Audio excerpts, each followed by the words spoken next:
जी, निजीकरण के सवाल पे आप बात कर रहे थे, क्या है निजीकरण? देखिए, पिछली सरकारों ने जो भी सरकारी क्षेत्र में या सार्वजनिक क्षेत्र में उपक्रमों का निर्माण किया, एक एक करके वर्तमान सरकार उसको बेचते चली जाती है। सार्वजनिक क्षेत्र का निर्माण इस देश के प्रधानमंत्री पंडित जवाहरलाल नेहरू ने इसी उद्देश्य के लिए किया था। एक तो सरकारी क्षेत्र निजी क्षेत्र के जो एकाधिकार है उसको ख़त्म करेगा, निजी क्षेत्र के एकाधिकार को ख़त्म करेगा और रोजगार का अवसर प्रदान करेगा। ये सरकार रोजगार के सारे अवसर को छीनना चाहती है, कुछ चंद पूंजीपतियों के हाथ में देश की सारी संपत्ति को बेचना।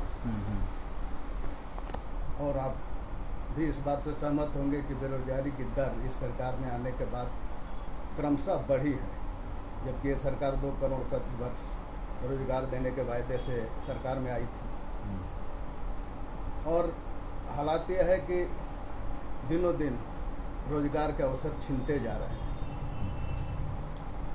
जी, आप निजीकरण के सवाल पे थे, फिर आप आए कि रोजगार नहीं दे रही है सरकार। ये दोनों मुद्दा एक साथ संयुक्त रूप से शामिल है जी, क्योंकि सरकारी क्षेत्र जब का विस्तार नहीं होगा तो रोजगार के अवसरों का भी विस्तार नहीं होगा। निजी क्षेत्र जो है वो सीमित मानव संसाधन से रोजगार का सृजन करता है मुनाफे के हिसाब से। सरकारी क्षेत्र जो है वो मुनाफा और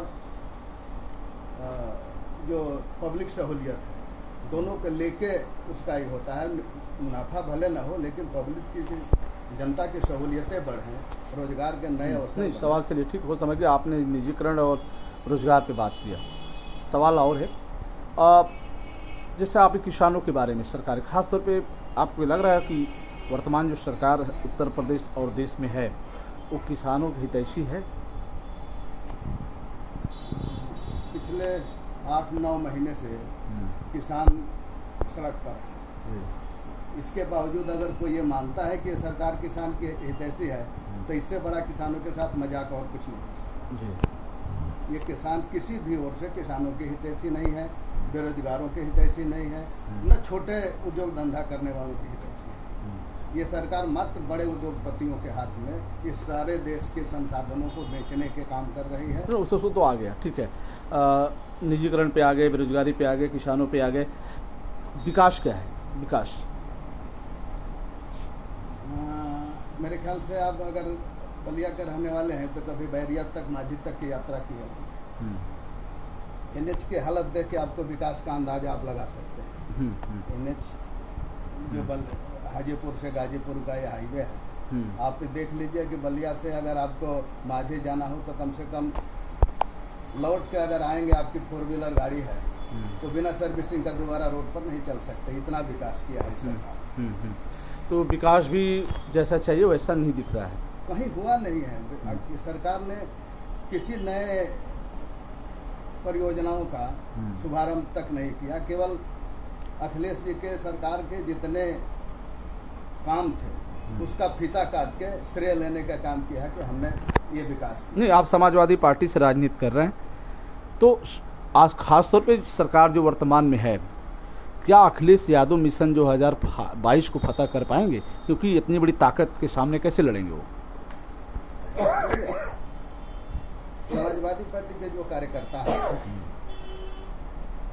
उसके बदौलत 100% जो अखिलेश जी का मिशन है 350 के पार उसको हम प्राप्त कर रहे हैं। जो जनता के बीच में जो कैसे प्राप्त कर रहे हैं, कैसे कर रहे हैं? पिछले बार तो आप बहुत कम सीट पाए थे 2017 में। देखिए, पिछले बार लोग समझ नहीं पाए, हमारे विकास को नहीं समझ पाए, हमारे कामों को नहीं समझ पाए। इस 5 साल में जनता ने जो अनुभव किया है उनको लग रहा है अगर दोनों सरकारों की तुलना की जाए तो विकास के मामले में माननीय योगी जी की सरकार अखिलेश जी के सामने कहीं नहीं टिकती है। आप पिछले बार कितना थे, 60 या 70 सीटों पे थे 2017? हाँ। तो अब फिर आप 2 में 250 से ऊपर कैसे जाएंगे? इतना कम फासला है, ज़्यादा है। देखिए, मैं आपको कह रहा था कि पिछली बार सरकार के कार्यों को, जो समाजवादी सरकार के काम थे, माननीय अखिलेश जी के जो काम तो फिर थे, पिछले बार क्यों भूल गई जनता? जब काम तो किया था उन्होंने 16-17 के पहले किया था। देखिए, बहुत हद तक जो ये भाजपा की सरकार है, अफवाह फैलाने में माहिर है। उन्होंने कई मुद्दे, मतलब भाजपा की अफवाह के आगे विकास पीछे हो गया। विकास पीछे होगा एकदम, हमारा तो यही मानना है। ठीक है, पूरा नाम क्या लेते हैं? शिव शरण तिवारी, कहाँ के रहने वाले, किस विधानसभा क्षेत्र से? बहरिया विधानसभा, गांव है सूर्यमनपुर। जी।